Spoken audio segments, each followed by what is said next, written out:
Welcome back to our channel. আজকের ক্লাসে আমরা দশম শ্রেণীর অর্থাৎ মাধ্যমিক পরীক্ষার্থীদের জন্য ডাব্লিউবি টেস্ট পেপারের আমরা ভৌত বিজ্ঞানের আরও একটি সেট নিয়ে আলোচনা করব। আজকের সেট যাদবপুর বিদ্যাপীঠ স্কুলের পেজ নম্বর 425। তো তোমরা ধৈর্য সহকারে পুরো ভিডিওটি দেখতে থাকো, আর যদি চ্যানেলে কেউ নতুন হয়ে থাকো অবশ্যই চ্যানেলটি সাবস্ক্রাইব করবে এবং বন্ধুদের মাঝে বেশি বেশি করে শেয়ার করবে। তো আমাদের বিভাগ কয়ের প্রথম এমসিকিউ প্রশ্ন উত্তর দেখে নাও। প্রথম প্রশ্ন বলছে নিচের কোনটি ওজোন স্তরকে ক্ষয় করে না? যেগুলো গ্রিনহাউস গ্যাস সেগুলো ক্ষয় করে না। তাহলে এখানে গ্রিনহাউস গ্যাস হচ্ছে সিএফ, ক্ষয় করে না বলছে।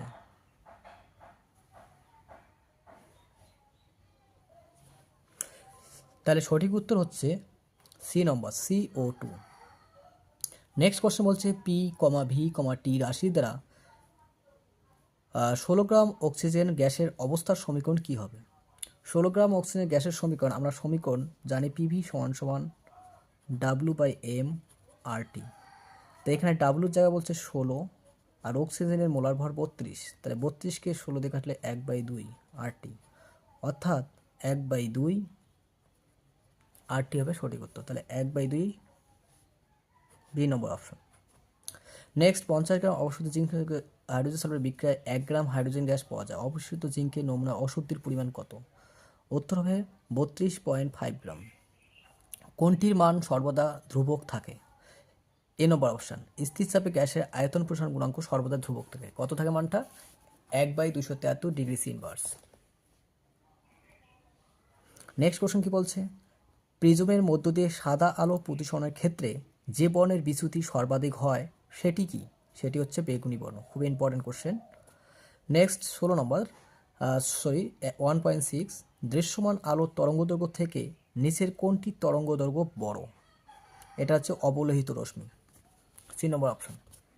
নেক্সট 7 নম্বর কোশ্চেন বলছে নিচের কোনটি রোধাঙ্কের উষ্ণতা বৃদ্ধির সঙ্গে হ্রাস পায়? উত্তর হচ্ছে অর্ধপরিবাহীর ক্ষেত্রে রোধাঙ্ক উষ্ণতা বৃদ্ধির সঙ্গে সঙ্গে হ্রাস পায়। নেক্সট 8 নম্বর বলছে অ্যাম্পিয়ার সেকেন্ড কোন রাশির একক? উত্তর হচ্ছে আধান, এ নম্বর অপশন। 9 বলছে কোন বিবৃতিটি সত্যি নয়? আলফা বিটা গামা রশ্মির মধ্যে গামা রশ্মি আয়নিত করার ক্ষমতা সবচেয়ে বেশি। এটা হচ্ছে মিথ্যা কথা, এটা সত্যি নয়, কারণ এখানে আলফা রশ্মির আয়নন ক্ষমতা বেশি। তাহলে সি নম্বর হবে এই আনসার। 10 নম্বর বলছে কোনটির আয়নন বিভব সর্বাধিক? উত্তর হচ্ছে SI, সিলিকন। 11 দাগে কোশ্চেন বলছে নিচের কোন যৌগটির গঠনের ক্ষেত্রে ক্যাটায়ন অ্যানায়ন উভয় ক্ষেত্রে অষ্টক সূত্র মান্য হয় না? এর সঠিক উত্তর হচ্ছে LiH, এর ক্ষেত্রে অষ্টক সূত্র মান্য হয় না। তার মানে এ নম্বর অপশন। নেক্সট 12 বলছে নিচের কোনটি মৃদু তড়িৎ বিশ্লেষ্য পদার্থ? মৃদু তড়িৎ বিশ্লেষ্য, মৃদু হচ্ছে অ্যাসিটিক অ্যাসিড CH3COOH। 13 বলছে পটাশিয়াম ডাইক্রোমেট দ্রবণে হাইড্রোজেন সালফাইড গ্যাস চালনা করলে দ্রবণের বর্ণ কী হবে? কমলা থেকে কী হবে? সবুজ হয়ে যাবে। কোশ্চেনটা এবছর পরীক্ষার জন্য খুবই গুরুত্বপূর্ণ। 14 বলছে পিতলে কোন কোন উপাদান থাকে? পিতলে থাকে কপার আর জিঙ্ক, সি নম্বর অপশন। লাস্ট MCQ কোশ্চেন দুটি কার্বন পরমাণুযুক্ত অ্যালকিল গ্রুপে মূলকের সংখ্যা। মনে রাখবে অ্যালকিল গ্রুপে অ্যালকেনের সংকেত CnH2n+2, সেখান থেকে মাইনাস একটা হাইড্রোজেন হলেই সেটা অ্যালকিল গ্রুপে মূলকের সংখ্যা হবে, অর্থাৎ CH3CH2। এটা হচ্ছে অ্যালকিল মূলকের সংকেত। তো এই ছিল আমাদের MCQ 15টি কোশ্চেন। এবার বিভাগ ক্ষয়ের সংক্ষিপ্ত প্রশ্নগুলি আমি বলতেছি, তোমরা খাতায় নোট করে নিও। প্রথম প্রশ্ন বলছে 2 দাগের 1 কোশ্চেন বলছে বায়োগ্যাসের মূল উপাদান কি? উত্তর হচ্ছে বায়োগ্যাসের মূল উপাদান মিথেন। অথবা কয়লার একটি নমুনায় তাপন মূল্য 30,000 কেজি কিলোজুল কেজি ইনভার্স দেওয়া আছে। বলছে 500 গ্রাম কয়লা দহনে কী পরিমাণ তাপ উৎপন্ন হয়? তাহলে 1 কেজিতে 30,000, তাহলে 500 গ্রামে কত হবে? 15,000। এই সঠিক উত্তর হচ্ছে 15,000 কেজি কিলোজুল কেজি ইনভার্স। বায়ুমণ্ডলে কোন স্তরে অরোরা বোরিয়ালিস দেখতে পাওয়া যায়? এই সঠিক উত্তর হচ্ছে থার্মোস্ফিয়ার বা আয়োনোস্ফিয়ার। 2-3 বলছে সত্য মিথ্যা। একই উষ্ণতা ও চাপে CO2 ও নাইট্রোজেন গ্যাসের মোলার আয়তন, বলছে মোলার আয়তন সমান হবে। সত্য কথা, মোলার আয়তন কত হবে? 22.4 লিটার। তাহলে এটা সত্য। 2 এর দাগে 4, এসআই পদ্ধতিতে আর এর একক কি? এসআই পদ্ধতিতে আর একক হবে joule full stop mole inverse full stop কে ইনভার্স। তাহলে কি হবে? Joule full stop mole inverse কে ইনভার্স। এটা হচ্ছে এসআইতে আর এর একক। 2 এর 5 বলছে কোনো কঠিন পদার্থে আয়তন প্রসারণ গুণাঙ্ক ও ক্ষেত্র প্রসারণ গুণাঙ্ক এবং দৈর্ঘ্য প্রসারণ গুণাঙ্কের মধ্যে সম্পর্ক কি? তাহলে আলফা ইকুয়াল বিটা বাই 2 সমান গামা বাই 3 হচ্ছে এটা সম্পর্ক। নেক্সট অথবা বলছে তরলের প্রগত প্রসারণ ও তরলের আপাত প্রসারণ মধ্যে কোনটি পাত্রের প্রসারের উপর নির্ভর করে না? উত্তর হচ্ছে তরলের আপাত প্রসারণ পাত্রের উপর নির্ভর করে না। 2/6 একটি আলোকরশ্মি অবতল দর্পণের বক্রতা কেন্দ্র দিয়ে গেলে আপাতন কোণ কত হবে? মনে রাখবে এখানে আপাতন কোণ প্রতিফলন কোণ কত হবে? 0 ডিগ্রি হবে। 2/7 কোনো আলোকরশ্মি ঘন থেকে লঘু মধ্যে প্রবেশ করলে আলোকরশ্মির কম্পাঙ্ক বেগের কি পরিবর্তন হবে? 2/7 উত্তর হবে কম্পাঙ্ক অপরিত থাকবে আর বেগের মান বৃদ্ধি পাবে। 2/8 1 কুলম্ব তড়িৎ আধানকে 2 ভোল্ট বিভব প্ররোধের বিরুদ্ধে নিয়ে যেতে কত কাজ করতে হবে? এটার অ্যান্সার হচ্ছে এরকম, W = V × Q এই ফর্মুলা দিয়ে। তাহলে V হচ্ছে 2, কুলম্ব হচ্ছে, তাহলে 2 জুল কাজ করতে হবে। তাহলে অ্যান্সার কত? 2 এর দাগে W × VQ, 2 হচ্ছে বিভব প্রভেদ আধান, তাহলে 2 জুল। 2/9 ফ্রেমের বামস্থ মধ্যমা কিসের অভিমুখ তড়িৎ প্রবাহের অভিমুখ নির্দেশ করে? 2/10 এটা একটা শূন্যস্থান নিউক্লিয় বিভাজনের রাসায়নিক সমীকরণ শূন্যস্থান পূরণ করতে বলছে। এখানে নিউটন দিয়ে আঘাত করতে হবে। তাহলে নিউটন N, উপরে 1 নিচে 0, কেপটন উৎপন্ন হয়েছে আর এখানে 3টে নিউটন উৎপন্ন হবে। 1 0 প্লাস প্রচুর তাপ শক্তি 200 মেগাভোল্ট প্রায়। তো নেক্সট কোশ্চেন কি বলছে? অথবা নিউক্লিয় সংযোগে যে বিপুল শক্তি মুক্ত হয় তা কোন সূত্রের সাহায্যে ব্যাখ্যা করা হয়? আইনস্টাইনের ভর তুল্যতা সূত্রের সাহায্যে E = mc²। 13 নং শ্রেণীতে এম মৌল ওই মৌলের একটি ক্লোরাইড সংকেত লিখতে বলছে। তাহলে ক্লোরাইড সংকেত হবে MlCl2, MCl2। 2/7 নাইট্রোজেনের ডট গঠন চিত্র অঙ্কন করো। নাইট্রোজেনের ডট গঠন চিত্র আর্ট করতে বলছে। তো দেখে নাও নাইট্রোজেনের ডট গঠন চিত্র। N2, 2টা পরমাণু N+N। নাইট্রোজেনের সর্বশেষ ইলেকট্রন সংখ্যা 7টি, শেষ কক্ষে থাকে 5টি। তাহলে কক্ষ উৎপন্ন হতে লাগে 3টে ইলেকট্রন। তাহলে আমরা 3টে ইলেকট্রন সামনের দিকে রাখবো, বাকি 2টো পেছনে রাখবো। তারপরে কি করবে? তারপরে এরা ইলেকট্রন জোড় গঠন করবে। সমযোজী কি করে? এরা সমান করে ইলেকট্রনকে ভাগ করে না। তার মানে এই ইলেকট্রন এই 3 নিল, এই ইলেকট্রন 3টে এই নিয়ে গেল। তাহলে প্রত্যেকটা ইলেকট্রনের সঙ্গে কি হবে? একটা করে বন্ধন হবে। তো এটাই ছিল নাইট্রোজেনের লুইস ডায়াগ্রাম।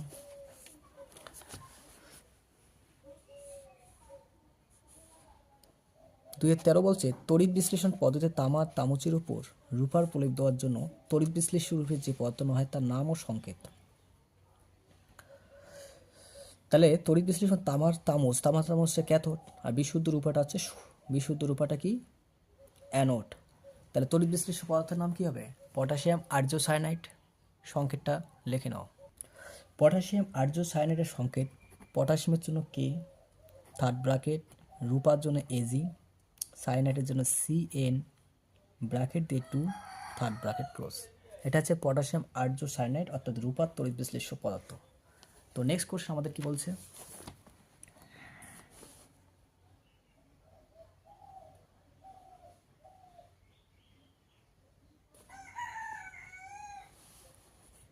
তাহলে তড়িৎ বিশ্লেষণ পদ্ধতি তড়িৎ বিশ্লেষণ যে পদার্থ নেওয়া হয় তার নাম ও সংকেত কি? তার নাম হচ্ছে পটাশিয়াম আর্যসায়ানাইড, সংকেত হচ্ছে K। এটা তো নেক্সট কোশ্চেন বলছে অথবা অ্যানোড মাঠে কি কি ধাতু উপস্থিত থাকে? অ্যানোড মাঠে থাকে সোনা থাকে, রূপা থাকে এবং প্লাটিনাম থাকে। 2/14 বলছে তড়িৎ বিশ্লেষ্য এবং ধাতুর মধ্যে তড়িৎ প্রবাহের পার্থক্য লেখো। একটা পার্থক্য লিখতে বলছে। তাই ধাতব পরিধি এবং তড়িৎ বিশ্লেষণের মধ্যে পার্থক্য কী লিখবে? লিখবে উষ্ণতা বাড়লে ধাতব পরিধির রোধ বেড়ে যায়, ফলে তড়িৎ পরিবাহিতা কমে যায়। আর তড়িৎ বিশ্লেষ্য ঘরে কী লিখবে? উষ্ণতা বাড়লে তড়িৎ বিশ্লেষণের রোধ কমে যায়, ফলে তড়িৎ পরিবাহিতা বেড়ে যায়। তো নেক্সট কোশ্চেন কি বলছে, 15 বলছে অ্যালুমিনিয়াম ক্লোরাইডের জলীয় দ্রবণে অ্যামোনিয়ার জলীয় দ্রবণ যোগ করলে যে পদক্ষেপ পড়ে তার নাম ও সংকেত লিখতে বলছে। তাহলে কোশ্চেন বলছে অ্যালুমিনিয়াম ক্লোরাইডের জলীয় দ্রবণে অ্যামোনিয়ার জলীয় দ্রবণ যোগ করলে যে পদক্ষেপ পড়ে তার নাম হচ্ছে, কি হবে আনসার, অ্যালুমিনিয়াম হাইড্রো অক্সাইড। সংকেতটা কি হবে, সংকেতটা হবে AlOH3। এটা হচ্ছে অ্যালুমিনিয়াম হাইড্রো অক্সাইড। ঠিক একই রকম আরেকটা কোশ্চেন আছে, যদি ফেরিক ক্লোরাইড জলীয় দ্রবণে অ্যামোনিয়া জলীয় দ্রবণ যোগ করে তার নাম হবে ferric chloride, ferric hydro oxide. এর সংকেত শুধু এফি থাকবে, OH ব্র্যাকেট 3। তো আমাদের এই কোশ্চেনের উত্তর হচ্ছে অ্যালুমিনিয়াম হাইড্রোক্সাইড, সংকেত AlOH ব্র্যাকেট 3। অথবা বলছে পৃথক গ্যাস জারে রাখা হাইড্রোজেন সালফাইড গ্যাস মানে H2S গ্যাস আর নাইট্রোজেন গ্যাস N2 গ্যাস কোন ভৌত দ্রব্যের সাহায্যে শনাক্তকরণ করবে। আমরা এটা গন্ধের সাহায্যে শনাক্তকরণ করতে পারি, কারণ হাইড্রোজেন সালফাইডের গন্ধ পচারিমে গন্ধযুক্ত, নাইট্রোজেন কোনো গন্ধহীন গ্যাস, এর সাহায্যে আমরা শনাক্ত করতে পারি। তো নেক্সট বলছে ডান দিক এবং বাম দিক। একটি ক্ষার ধাতু, ক্ষার ধাতু কী হবে, সোডিয়াম ধাতু, একের সঙ্গে তোমার হচ্ছে বি। নাইট্রোলিম কী হবে, সি নম্বর। যে মূলে অ্যানাইন মৌর্যা ত্বরান্বিত করে এবং ত্বরান্বিত করে, ডি নম্বর অপশন Cl। আর থার্মিক পদ্ধতি হচ্ছে এপি। আমাদের মেসিং কমপ্লিট। এবার বলছে 17 আগের প্রশ্ন বলছে অ্যাসিটালডিহাইড বা CH3CHO যৌগে উপস্থিত কার্যকরী মূলকের সংকেত লিখতে বলছে। কার্যকরী গ্রুপ আছে কি, CHO। এটাই হচ্ছে আমাদের কার্যকরী গ্রুপের সংকেত, বন্ড CHO। এর নাম হচ্ছে অ্যালডিহাইড। 18 দাগে প্রশ্ন বলছে টেফলনের মনোমারের নাম কি। টেফলন হচ্ছে কি, টেট্রাফ্লুরোইথিলিন, আর পলিমার পলিটেট্রাফ্লুরোইথিলিন। একটা ইউপাক নাম চেয়েছে, CH3 CH2 CH2OH। এর ইউপাক নাম কি, কার্বন কয়টা আছে, 1 2 3, 1 নম্বর কার্বন OH আছে, তাহলে প্রোপান 1 অল, এটা হচ্ছে ইউপাক নাম, প্রোপান 1 অল। তো আমাদের 21 নম্বরের বিভাগ ক্ষয়ের প্রশ্ন শেষ। এবার আমরা বিভাগ গয়ের কিছু গাণিতিক প্রশ্ন নিয়ে আলোচনা করব। তোমার ধৈর্য সহকারে পুরো ভিডিওটা দেখো।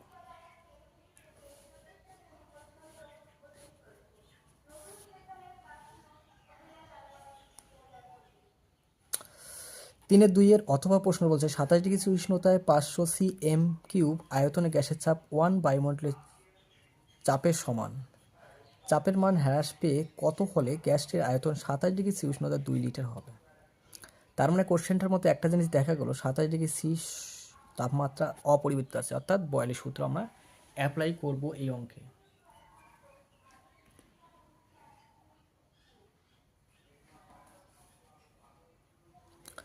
তাহলে 3-2 অথবা বয়লের সূত্র প্রয়োগ করে কি পাই, P1 V1 সমান P2 V2। কী কী দেওয়া আছে এখানে, এখানে P1 দেওয়া আছে 1 atm মানে বায়ুমণ্ডলের চাপ, তার মানে 760 mmHg।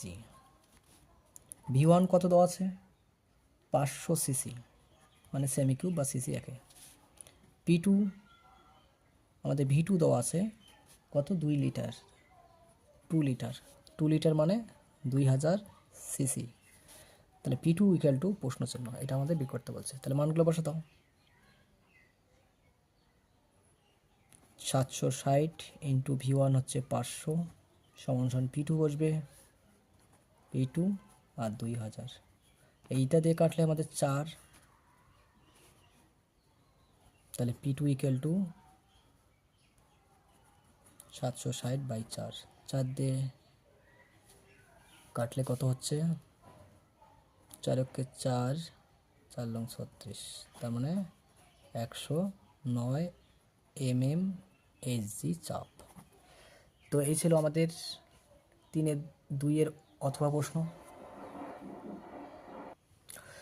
তো নেক্সট কোশ্চেন আছে আমাদের একটা তড়িৎ প্রবাহ তড়িৎ বিশ্লেষণ চ্যাপ্টার অধ্যায়ে, মানে আয়নের সময় 3.6। XY দুটি মৌল যাদের পারমাণবিক সংখ্যা 20 এবং 17, এই মৌল দুটি পারমাণবিক রাসায়নিক বন্ধনে আবদ্ধ হলে কী ধরনের বন্ধন সৃষ্টি হবে, যুক্তি সহ লিখতে বলছে। উৎপন্ন যৌগের সংকেত কী হবে। তো আমরা দেখি কী ধরনের বন্ধন ঘটে, আমরা লুইস ডায়াগ্রামের সাথে দেখব।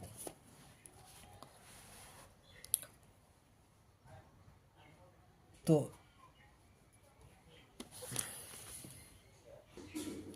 প্রথম মৌলটা কি দেওয়া আছে ইলেকট্রন সংখ্যা এক্স কত দেওয়া আছে 20 পারমাণবিক সংখ্যা দেওয়া আছে বিন্যাস করলে 2882 আর ওয়াইয়ের কত আছে 17 287 তার মানে এর কক্ষপথ পূর্ণ হতে লাগে একটা এর লাগে 6টা তার মানে কোনো মতোই সম্ভব না তা আমরা কী করবো ওয়াই রাখবো দুই দিকে দুইটা এর শেষ কক্ষে কয়টা ইলেকট্রন আছে 60টে ওয়াইয়ের আর এক্সের আছে দুইটা দুই দিকে দুইটা রাখবো এক্স কী করবে একটা ইলেকট্রন একে গিভ করবে একে একটা দান করবে তাহলে কি হচ্ছে ওয়াই কী করলো একটা ইলেকট্রন নিল এক্স কী করলো দুইটা ইলেকট্রন বর্জন করলো তাহলে দুইটা ওয়াই দুইটা নিল তার মানে এটাকে একবারে লিখতে পারি x2 প্লাস y2 মাইনাস তাহলে এটাকে সংকেত আকারে লিখতে পারি xy2 এটা ছিল যৌগটার সংকেত xy2 আর এই যে ইলেকট্রন গ্রহণ ও বর্জনের মধ্যে যেহেতু রাসায়নিক বন্ধনটা গঠন হলো তার জন্য এটা আয়নীয় বন্ধন গঠন করবে তো এই ছিল কোশ্চেনটির অ্যান্সার কোশ্চেন নম্বর ছিল এটা 3.6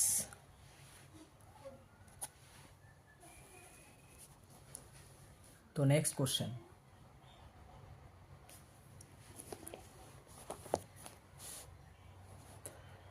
নেক্সট কোশ্চেন একটা রূপান্তর দিয়েছে কীভাবে পরিবর্তন করবে CH3CH2OH ইথাইল অ্যালকোহল থেকে ইথিলিন প্রস্তুত করবে তো তোমরা এই রূপান্তরটা খুব ভালো করে পড়বে তো রূপান্তরটা দেখো কোশ্চেন আর বলছিল 3.9 CH3CH2OH এটার উপর দিয়ে যদি আমরা গাঢ় সালফারিক অ্যাসিড চালনা করি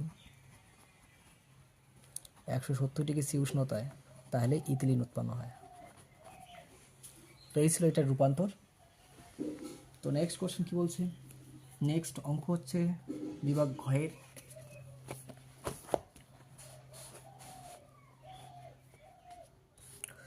4 দাগের 4.2 17.6 গ্রাম এপিএস এর সঙ্গে অতিরিক্ত পরিমাণ লঘু সালফার বিক্রয়ের প্রমাণ চাপ ও উষ্ণতা মানে এসটিপিতে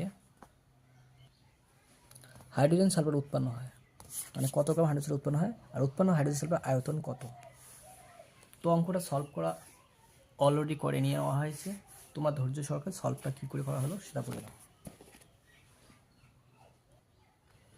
তাই ফ্রাস সালফার এবং সালফারিক হাইড্রোজেন সালফারিক অ্যাসিড বিক্রিয়া করলে ফ্রাস সালফাইড এবং হাইড্রোজেন উৎপন্ন হয় এটা হিসাব করলে হচ্ছে 88 এপি 56 যোগ করলে 88 গ্রাম আর এক মোল হচ্ছে 22.4 লিটার আমাদের আয়তন বের করতে বলছে তার জন্য মোলের আয়তন বের করলাম আর ভরটা বের করলাম এবার 88 গ্রাম এপিএস থেকে হাইড্রোজেন উৎপন্ন হয় 34 গ্রাম 1 গ্রামে কত কোশ্চেনে দেওয়া আছে 17.6 গ্রামে কত তবে এটা দশমিক তুলে দাও যে 10 এটাতে কাটলে 2 34 দুগুণ 68/10 10-এর জন্য 1 ঘর পর দশমিক এত গ্রাম নেক্সট কি বলছে আয়তন নির্ণয় করতে বলছে কত গ্রাম আয়তন তাহলে 88 গ্রাম এপিএস থেকে এসইউ এর পরিমাণ হয় 22.4 লিটার 1 গ্রামে কত কাটাকাটি করে আসবে 4.48 লিটার তো নেক্সট কোশ্চেন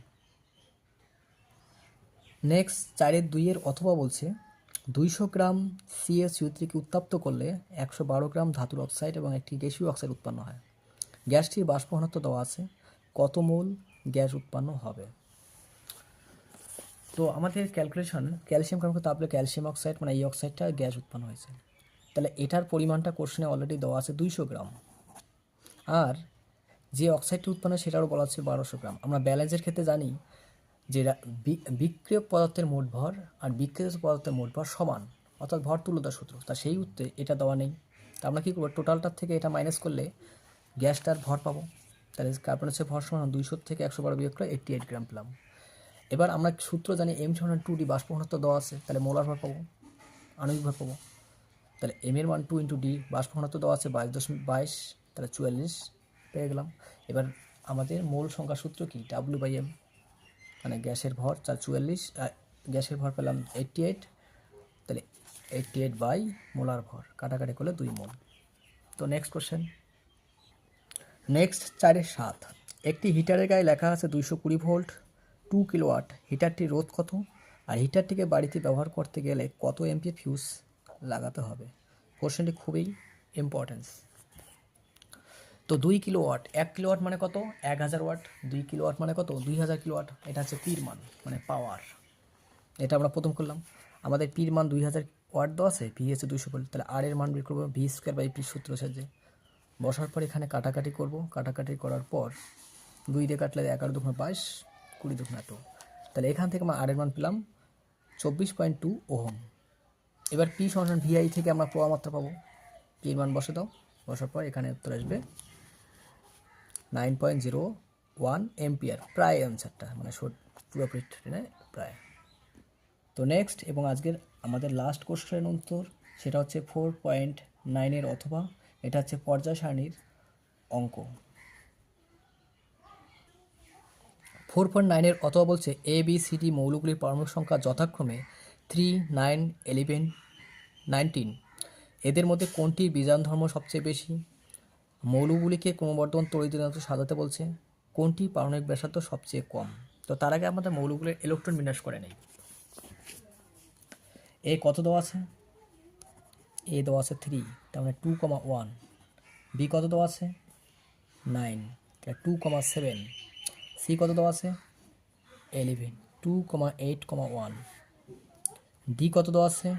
19, 2, 8, 8, 18, 16, 17, 18, 1। তো এই ছিল 3টা মৌলের ইলেকট্রন বিন্যাস। তাহলে মৌল 3টি পর্যায় শ্রেণীতে অবস্থান কী পাই? এটা দ্বিতীয় পর্যায় প্রথম শ্রেণী, দ্বিতীয় পর্যায় 17 নং শ্রেণী, তৃতীয় পর্যায় প্রথম শ্রেণী, চতুর্থ পর্যায় প্রথম শ্রেণী। তাহলে আমরা 4টে পর্যায় নিয়ে আলোচনা করব।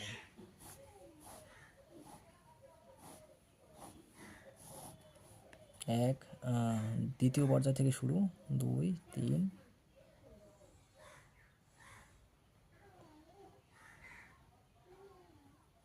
4। তো ধরলাম প্রথম শ্রেণীতে আছে এ, এখানে আছে বি, দ্বিতীয় পর্যায়ে সপ্তম শ্রেণী, ধরলাম সপ্তম বলতে এখানে আছে বি। সি আছে তৃতীয় পর্যায়ে প্রথম শ্রেণীতে, আর ডি আছে প্রথম শ্রেণীতে। তো এই ছিল মৌলগুলির পর্যায় শ্রেণীর অবস্থান। এগুলো প্রথম শ্রেণীতে 3টা, আর 17 নং শ্রেণীতে আছে 1টা। 17 নং, এটা হচ্ছে প্রথম। এবার কোশ্চেনে কি বলছে, এদের মধ্যে কোনটির বীজাণু ধর্ম সবচেয়ে বেশি? তাহলে এদের মধ্যে কোনটার বীজাণু ধর্মটা বেশি? 1 নম্বরের উত্তর হবে ডি মৌল। কারণটা কি? কারণটা কোনো পর্যায়ে বাম থেকে ডান দিকে গেলে বীজাণু ধর্ম হ্রাস পায়, উপর থেকে নিচে নামলে। তাহলে উপর থেকে কোনো শ্রেণী বরাবর উপর থেকে নিচে নামলে ডি সব নিচে, তাহলে ডির বীজাণু ক্ষমতা বেশি। এবার বলছে 2 নম্বর বলছে মৌলগুলির ক্রম বর্ধমান তড়িৎ ঋণাত্মক সাজাতে বলছে। কার তড়িৎ ঋণতা বেশি সেই হিসেবে সাজাতে বলছে। তড়িৎ ঋণতার ক্রম হচ্ছে B greater than A greater than C greater than D. 3 number প্রশ্ন কি বলছে? 3 নম্বর প্রশ্ন বলছে কোন মৌলটির পারমাণবিক ব্যাসার্ধ সবচেয়ে কম? পারমাণবিক ব্যাসার্ধ সবচেয়ে কম কার হবে? পারমাণবিক ব্যাসার্ধ সবচেয়ে কম হবে কার? বি মৌলটির পারমাণবিক ব্যাসার্ধ সবচেয়ে কম হবে। কারণ কি? কোনো পর্যায়ে বাম থেকে ডান দিকে গেলে পারমাণবিক ব্যাসার্ধ কমতে থাকে, আর কোনো শ্রেণীবারও উপর থেকে নিচে নামলে বৃদ্ধি পায়। সাথে সেক্ষেত্রে বাম থেকে ডান দিকে কে আছে? বি। তাহলে বি মৌলটির পারমাণবিক ব্যাসার্ধ সবচেয়ে বেশি। তো এই ছিল আমাদের আজকের ক্লাস। আশা করি ক্লাসটি ভালো লেগেছে। ক্লাসটি ভালো লাগলে অবশ্যই বন্ধুদের মাঝে বেশি বেশি শেয়ার করবে। তো সম্পূর্ণ ভিডিওটি দেখার জন্য অসংখ্য ধন্যবাদ। দেখা হচ্ছে পরের ভিডিওতে। Thank you.